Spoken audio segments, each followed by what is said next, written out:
Hello everyone! So ito na nga, first time ng auntie nyo mag-business class. Kaya ito na nga, tuwang-tuwa tayo. Tsaka sinurpresa ako ni hubby, hindi niya sinabi na business class pala yung kinuha niya na seat sa Qatar Airways. Ito yung complimentary drinks nila, champagne. So ayan, pa-welcome nila. At ito yung seat namin. Ayan. It's comfy. So, I'm very happy kasi nga first time, di ba?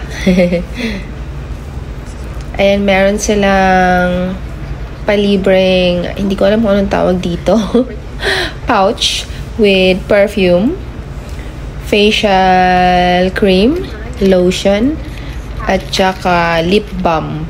Yun. Ayan. Medyo stress na tayo dyan. I mean, haggard pala. Kasi late na tayong lilipad. Ito pala yung flight from from Qatar to Paris. At ito naman, meron silang pajama. You can wear it kung gusto mo lang, pero hindi ko siya sinuot.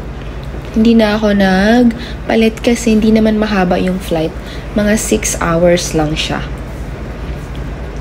At ito yung drinks, then ulit juice, at saka peanuts.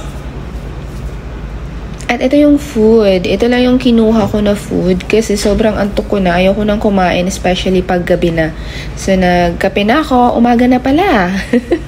Ayan, ito lang yung mga pictures namin. Very short video lang. Kasi nakatulog ako the whole flight. So, wala akong maipakitang iba. Thank you for watching.